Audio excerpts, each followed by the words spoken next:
More than 7,300 retail store closures happened across the United States in 2024 alone.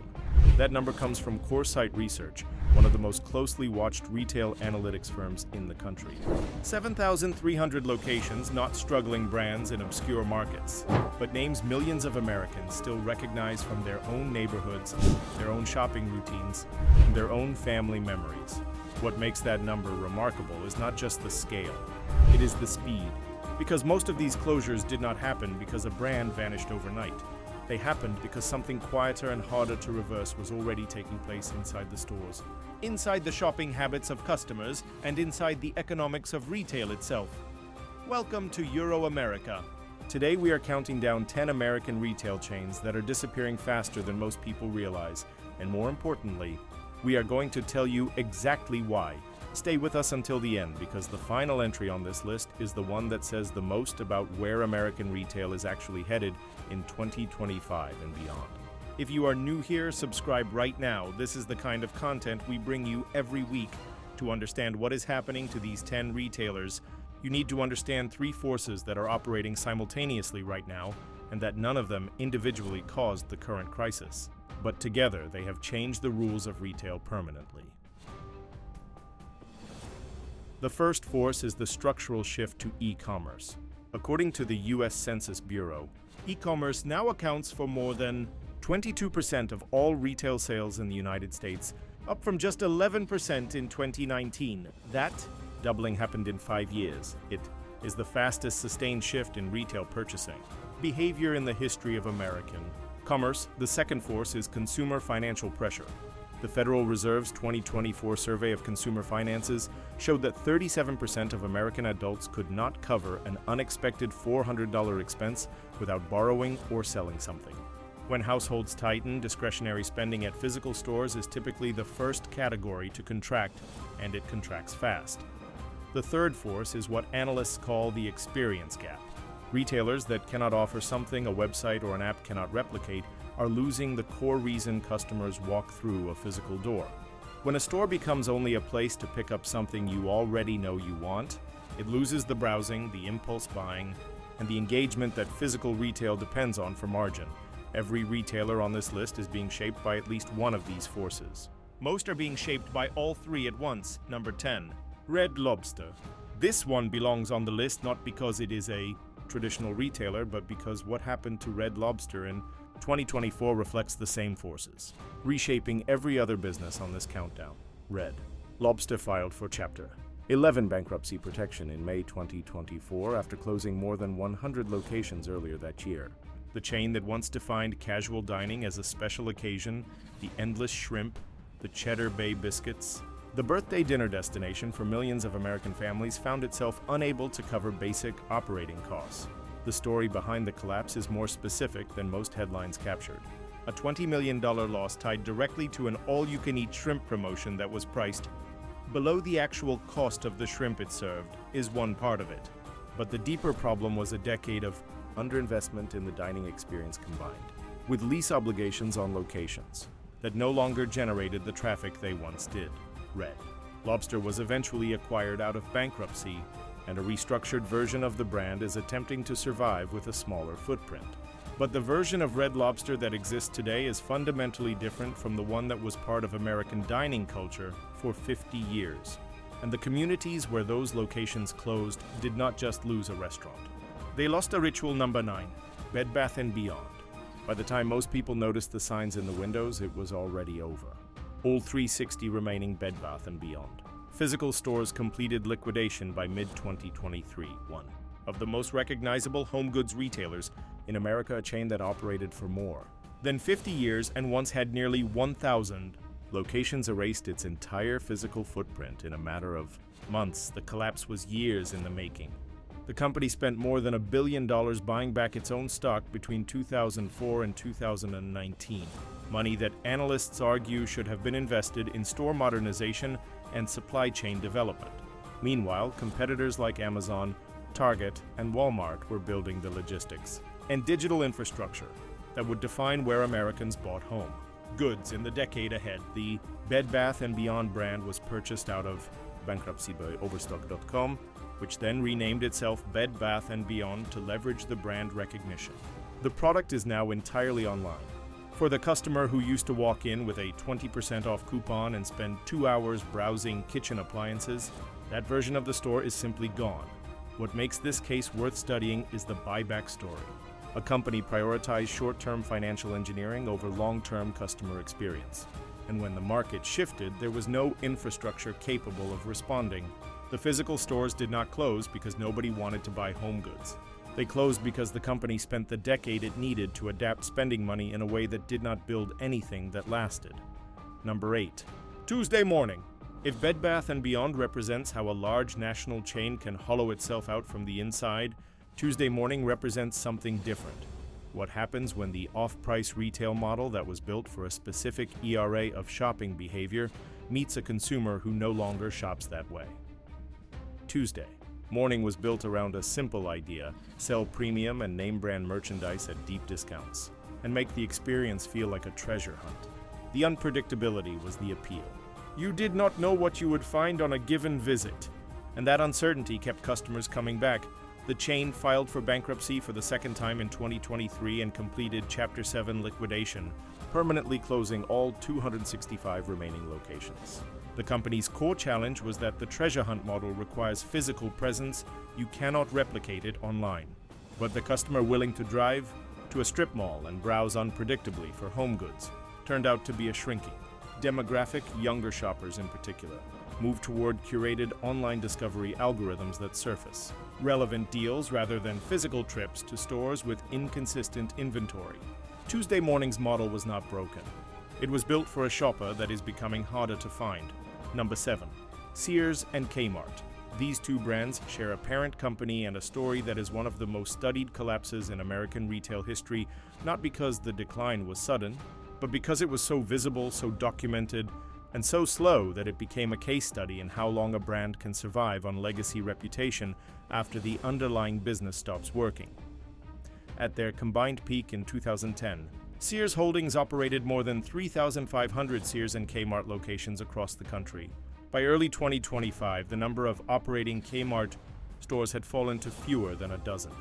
Sears itself operates a handful of locations, under various arrangements a shadow of what was once the largest retailer in the United States by revenue. The reasons for this collapse have filled books: chronic underinvestment in stores while competitors modernized, a hedge fund ownership structure that critics argued prioritized real estate asset extraction over retail operations, an inability to compete on price with Walmart, on experience with Target, and on convenience with Amazon all at the same time.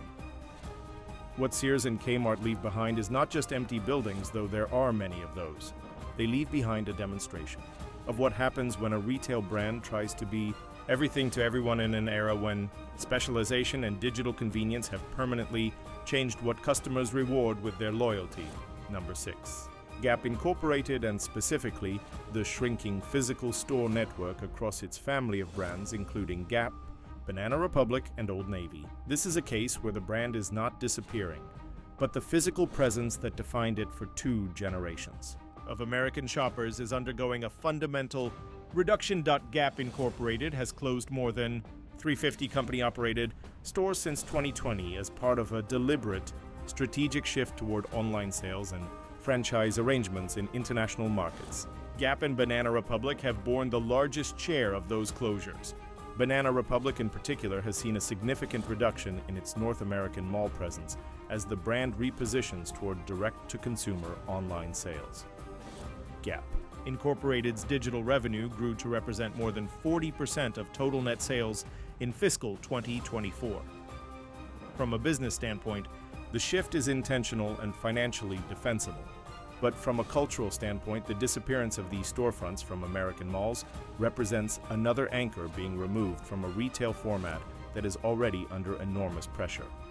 Number 5, Foot Locker. And this one is particularly instructive because the brand is not collapsing, it is being squeezed from above by the very suppliers it built its business around. A Foot Locker built its retail model on being the premier physical destination for premium athletic footwear: Nike, Adidas, Jordan Brand, and New Balance. For decades, if you wanted the latest sneaker release, Foot Locker was where you went. The brand and its striped referee shirts became inseparable. Foot Locker built its retail model on being the premier physical destination for premium athletic footwear: Nike, Adidas, Jordan Brand, and New Balance. For decades, if you wanted the latest sneaker release, Foot Locker was where you went. The brand and its striped referee shirts became inseparable from the culture of sneaker collecting in America. Then Nike made a strategic decision. Starting around 2017 and accelerating through 2022 and 2023, Nike significantly reduced the number of wholesale retail partners it supplied in favor of growing its own direct-to-consumer channels. For Foot Locker, this meant a dramatic reduction in access to the product that was the primary reason customers walked through its doors. Foot Locker has closed more than 400 locations since 2023, while investing in a smaller number of larger, experience-focused power store formats. The company has also worked to diversify its brand portfolio beyond Nike dependence. Whether that strategy succeeds remains one of the more closely watched questions in American retail. Number 4. GNC and Vitamin Shoppe, two brands that defined specialty health retail for American consumers and whose diverging fates tell the same story from two different angles. GNC, once the largest specialty health and nutrition retailer in the world, with more than 4,800 locations globally, filed for bankruptcy in June 2020 and liquidated all of its more than 1,200 company-owned U.S. stores. The brand was acquired and operates primarily through franchise and online channels today. The physical retail network that generations of American fitness enthusiasts relied on for protein powder, vitamins, and supplements is simply gone. The challenge both brands faced is one of the purest examples of category commoditization. Supplements and vitamins that required a specialized retailer to source and explain in 2005 are now available on Amazon, at Costco, and through dozens of direct-to-consumer online brands, often at lower prices and with better information. When the specialist premium disappears, when customers no longer need to visit a dedicated store to access expert knowledge, so does the justification for the storefront. Number 3. The craft retail sector, and specifically the financial pressure building around Michaels, the largest dedicated craft and hobby retailer still operating physical stores in the United States. Michaels operates approximately 1,200 locations across the United States and Canada. But the company went private in a leveraged buyout in 2021 and entered that transaction carrying $3.3 billion in long-term debt, a debt load that leaves almost no margin for error in a retail environment that is getting harder every year. The irony that surrounds craft retail is real. DIY culture has never been more prominent. Home projects, handmade gifts, creative hobbies, all of it is more discussed and more celebrated than at any previous point. But celebrating a hobby on social media and spending money on the physical supplies for that hobby are two very different behaviors. When disposable income tightens, craft supplies consistently land in the non-essential category of household budgets. For Michaels, the specific concern is the debt load combined with the shift toward online supply sourcing. The physical store remains relevant for impulse purchases and project inspiration, but its role as the primary supply source has been eroding steadily for a decade. Number 2. Office Depot and Office Max, merged under the ODP Corporation, and one of the clearest examples of what happens when the core reason a category of retail exists is systematically eliminated by technology and behavioral change. At their combined peak following the 2013 merger, Office Depot and Office Max operated more than 2,000 locations in the United States. By 2025, that number has fallen below $1,000 as the company continues closing underperforming locations in what it describes as an ongoing portfolio optimization. The challenge is structural. The categories that drove traffic to office supply, superstores, printer ink, paper, basic office furniture, fax machines, file folders have been either eliminated by the shift to digital workflow or commoditized to the point where price competition from Amazon and Walmart makes the specialty store format impossible to sustain. At scale, ODP Corporation has pivoted toward its business-to-business services division. That segment is growing, but the consumer-facing physical store network is in a long structural decline from which analysts see no realistic path to reversal. The question is not whether more stores will close. The question is how many will remain. Number 1. 99-cents only stores. And this one is number 1 not simply because of the scale of the closure, though the scale is significant.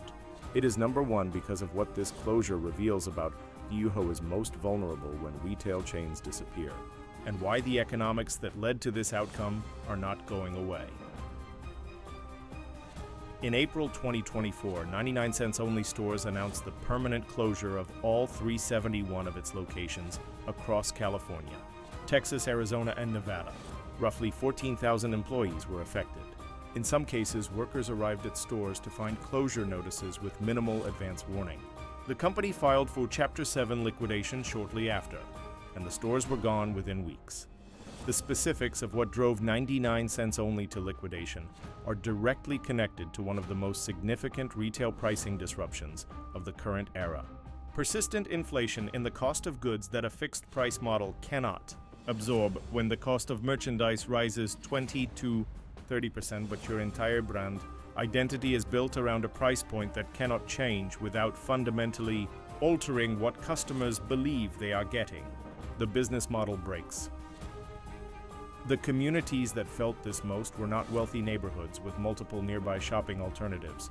They were lower income and working class communities in urban and suburban areas of the Southwest, where 99 Cents Only was often one of the few walkable or accessible options for household staples. When those stores closed, those households did not seamlessly shift to the next available option. In many cases, the next available option required a car, additional time, and higher prices. That is the reason this story is number one.